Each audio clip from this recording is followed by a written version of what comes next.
And good afternoon. This is the 4 p.m. regular board meeting of the Sioux Falls Parks and Recreation Board for Wednesday, July 20th of 2022. We'll start our order of business with roll call and determination of quorum. Kelby, would you take roll call, please? Absolutely. Board members Noctigal. Present. Begeman. Yes. Conlon. Weber. Here. Wagner. Here. Cowles. Yes. Stavinger. Yes. We have quorum. Okay, thank you. Second order of business is approval of the minutes from our last meeting on June 15th. These were in your packets. Hopefully you've had a chance to look those over. I'd entertain a motion to approve. Wagner, so moved. Second. Roll call, please. Noctigal. Approve. Begeman. Yes. Weber. Yes. Wagner. Yes. Cowles. Yes. Stavinger. Yes. Minutes approved. All right. Item 3 is public comment. This is an opportunity for those in our audience to come to the podium and speak on whatever they wish. If you are here for something that is on the agenda, we would ask that you wait till then. And I see that Terry is here, so we'll wait for Terry to chat during our new business. Item 4 is unfinished business, none that I know of, and so we will go into item 5, which is new business. And this is the agreement for the Visitor Center Management Services. Good afternoon. So in your packets is the agreement for the Visitor Center Management Services at Falls Park. Couple of different changes here that I want to point out. But first of all, the previous agreement was a 5-year agreement that expired at the end of 2021 in December. We did move forward with a new agreement in January for 9 months due to some name changes that were occurring between the Chamber of Commerce and Experience Sioux Falls. So we did a 9-month agreement to make sure the legal status of the names changed, and so now we're back as that 9 months is expiring, and we're ready to move forward with another new 5-year agreement. So this new agreement is on page 2 of the packet within the agreement, and you'll see it under term, and it would be September 1st of 2022 through August 31st of 2027. And then again, throughout this agreement, what you'll see is Chamber of Commerce is no longer listed, but instead you'll see Experience Sioux Falls or ESF. So besides the name change and the term change, the only other change within this agreement would be under section 11, and that is in regard to insurance. So that would be on page 6 of this agreement packet under B, City as Additionally Insured. So about 5 lines down, you'll see that Experience Sioux Falls will deliver to the city at least 15 days prior to expiration of each policy satisfactory evidence of renewal. Previously, that was 45 days, and in all of our multi-year agreements, it's been 45 days. However, what we know is that's really not acceptable, or it doesn't work in today's insurance market environment. So what we're trying to do across the entire city, across all of our multi-use agreements, is change that from 45 to 15, with this one really being one of the first that we're making that change to. So beyond those 3, the name change to Experience Sioux Falls, the term change to a new 5-year ending in 2027, and the insurance change of 15 days from 45, those would be the only updates. And with that, I'm willing to take questions, and Terry's here to answer any questions as well, and then staff would recommend approval. Great. Thanks, Jackie. You're welcome. Board, any questions for Jackie prior to having Terry come up and tell us how the visitor center is going? All right. Terry, would you like to come up and let us know how things are going? Of course. Thanks for letting me be here. You guys have a lot of fun at your board meetings. I see you're the more fun group. I can tell that. Visitor Center's going well. We've got a couple of challenges, but I think and hope that as the park grows and with all these new renovations and such, that some of these will be addressed. Our biggest thing is our visitor center needs to be bigger. There's so much more to share with the traveling public and even with our own local people. We would love to be able to make it a destination for people so that they spend more time in the park. People ask us things like, can you tell us more about these rocks? What kind of trees are these? And we take that stuff for granted because we live here, but we actually have had people asking for a tour of the trees. Who would have ever thought of that before? So we would really like to see, like most visitor centers are, an area where they can sit down on a bench and watch videos about the history of Sioux Falls, the history of the park, about the rock, about the trees, about You know, the fact that there were buffalo, all this kind of thing that would keep people in Sioux Falls longer. So we're hoping and we're dreaming, as the park plan continues to move forward, that we can expand that visitor center and to keep people at the park longer, doing more, learning more about Sioux Falls. So that's probably that, and of course the same challenge everybody else is having, and that is staffing. We've been fortunate this summer, but you know, you hold your breath that will continue. We still do the visitor map, which we have Falls Park in, and then of course the enlarged area on the map for, oh boy, I'm going this way. Yeah, thank you. There you go. The enlarged part about the park area.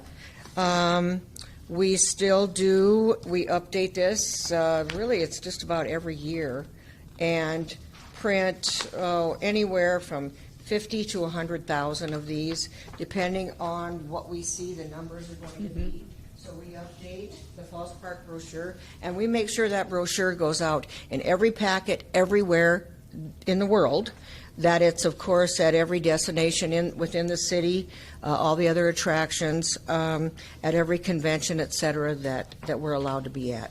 And then our visitor guide, not only is it Falls Park, but, you know, we put the zoo on it for the first time this year, and then all these tabs that I tabbed for you are places in the guide where Falls Park is. I didn't necessarily tab all the other parks, but there's a lot of mention of the other parks as well.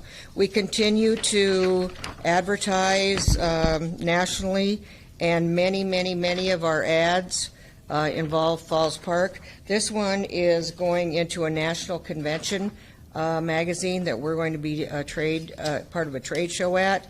And then this one is going in, same thing.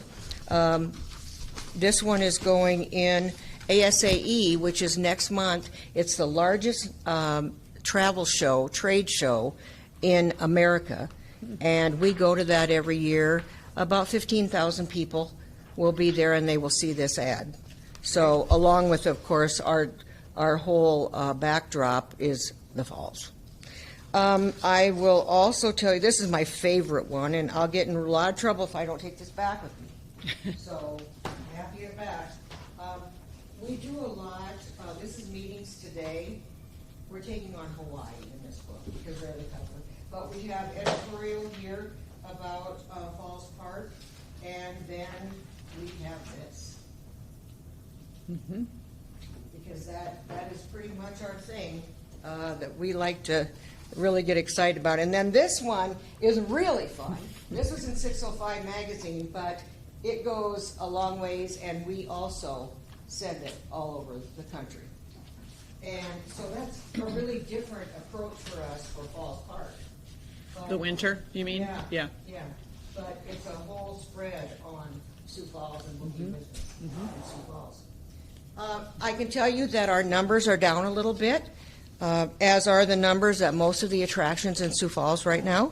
And when I say a little bit, we're down about 1,200 people signing in on the book at Falls Park right now, which is really kind of disappointing because many of the attractions in Sioux Falls are either flat or a little decline, except for, which one would you guess? Wild Water West, because it's so hot. Their numbers are great. But what we're finding is that we think that people are making different kinds of decisions with some of their travel. The numbers downtown are not down. Falls Park, maybe they're not signing in. Maybe they're not coming in the visitor center. We really don't know. We know that hotel occupancy is up. So they're staying in Sioux Falls. They're doing something. And we're tracking through, like this week, for example, we have the National Veterans Golden Age Games in Sioux Falls. We bid those in 2017, and it's finally here today. And I was out at their opening ceremony the other night, and over, how do I get to Falls Park? How do I get to Falls Park? And I suggested to them that they make that the spot where they take their team photos this year and use that as a backdrop. We see a lot of family reunions. In fact, I have a family reunion that's going to be down there this Sunday, and we have an 11:30 photo time for the family, and we see a lot of groups doing that as well as weddings and such. This might be interesting to you, and then I'll cut it off. Number of states still coming in, I mean, every state, but here are the foreign countries as of the end of June. The United Kingdom had the most visitors to Falls Park. Then Germany, Canada, Belgium, Mexico, the Netherlands, Slovakia, Lithuania, and Scotland. You know, you just never know where people are coming from, but there's no doubt that we have international travel in Sioux Falls. So things are going well. We appreciate the partnership. It's a good partnership. We just want to grow it on behalf of the parks as well as the community. So I hope we get to discuss that further, and I know with the park plan that it's certainly not a forgotten subject. Yeah. So, any questions? Terry, you said your numbers are down 1,200. Is that year to date? About 1,200, yeah. Is that compared to last year? Or is that compared to like? Yes, I'm sorry, I should have said that. Compared to last year. Where is Yeah. that compared to like 2019? You know, Let's see. Did I bring that? I've heard numerous parks, throughout the state that have said that their numbers are down. Yeah. Post-pandemic, because the post-pandemic numbers were some record high numbers. Last year, the state overall did really, really well. I can tell you that our numbers right now, and I'm not saying this to be, but our numbers are higher right now than the Black Hills. I can tell you that. We just got the official counts in yesterday. And, of course, we kind of like that every once in a while. Because everybody, you think of South Dakota tourism, the Black Hills. But Sioux Falls numbers are up, higher. So, yes. But 2019, we're about, well, let me go back to 18. We are about 9,000 less than 2019 as of right now. 2018. 2019, we're 3,000 less. 2020, are you ready for this one? 35,000 more. 2021, 1,300-ish less. But those numbers are based on people coming into the visitor center. Correct. and- Only the ones that we can count. Yep. And we've estimated over the years by working with different firms that probably 1/3 of the people who visit Falls Park come into the visitor center and register. Yeah. People don't necessarily like to have their information out there. But we try to click at the door or two, but when it gets really busy, that's kind of hard to keep up with as well. Wonderful. Great report. Appreciate it. Thank you very much. Appreciate the you. partnership. I'm going to. I'll be in trouble with this. Thank you. And anytime you guys ever need anything or have questions, we're happy to get you any information you need. Sounds great. Thanks, I Terry. appreciate working with that guy and all the parks people. Awesome. Any other discussion from the board on the business in front of us? I'm just curious on Yeah. the master plan that we've seen so far. Is there a provision in there for an expanded visitor center or not? I believe there is, yes. I don't remember. It's kind of a blank canvas at this point, but Terry and her team will obviously be involved as one of the stakeholders. It makes sense to have what she's talking about, because you go to other cities and they have those, where you can sit down and listen to kind of the history and keep people there longer. All right, let's go ahead with our motion. I entertain a motion. This actually has to go to council, so the motion would be recommend to council for approval. Second. Begeman? Roll call, please. Noctegal? Yes. Begeman? Yes. Weber? Yes. Wagner? Yes. Dowles? Yes. Stavinger? Yes. All right, motion approved. We will head on to the report of the director, and Kilby is sitting in for Don today. And pitch hitting, yes. Thank Yes. you. We'll start with the lazy river at Drake Springs. The pump was installed today, and we have started filling. The Lazy River and splashdown pools should be full sometime later this evening. And we are going to host the Lazy 5K yet tomorrow night. It's scheduled for tomorrow night, so we're still going to host that. It's likely to be a little chilly, so maybe the chilly cheeks Lazy 5K. We don't know, but that's good news. It's been down for almost a month and a half, waiting for a new pump to show up. So excited about that. We talked a little bit about storm damage. We still are working on storm damage, not only from this last storm in July, but from the two previous ones in May as well. We actually never got completely cleaned up before the next storm had actually hit. But definitely working through the list, and the forestry team has been at it for a long time, and hats off to them for the long hours and work that they've done to help clean up and get us back into shape. The last thing I have is that the Midco Aquatic Center was selected as the Governor's Outstanding Public Employer of the Year award for employing people and providing opportunities for people with disabilities. So we've partnered with Augustana's Access Program to hire interns through them. We also hire some other people outside of that program with disabilities to work for us.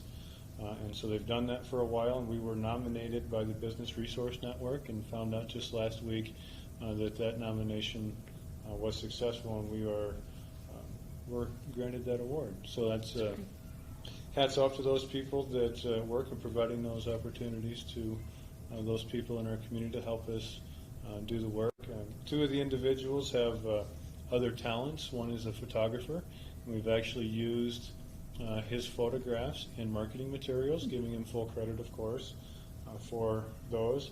And we have another gentleman who is an amateur DJ, and during the pandemic would set up and do a DJ service there for us in the recreation pool. So That's great. Having a lot of fun, definitely a great part of the team and contribute to our success.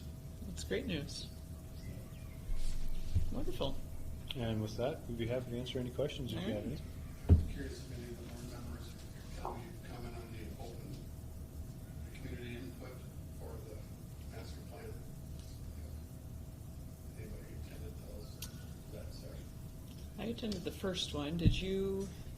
No, I The second actually one. was in the building and I had my dates wrong and I left right past the meeting. So I missed it. What I have heard, and in fact, when I was there on the first one, there was a comment that really great engagement, that people are interested in hearing about how they can contribute to, the plan going forward.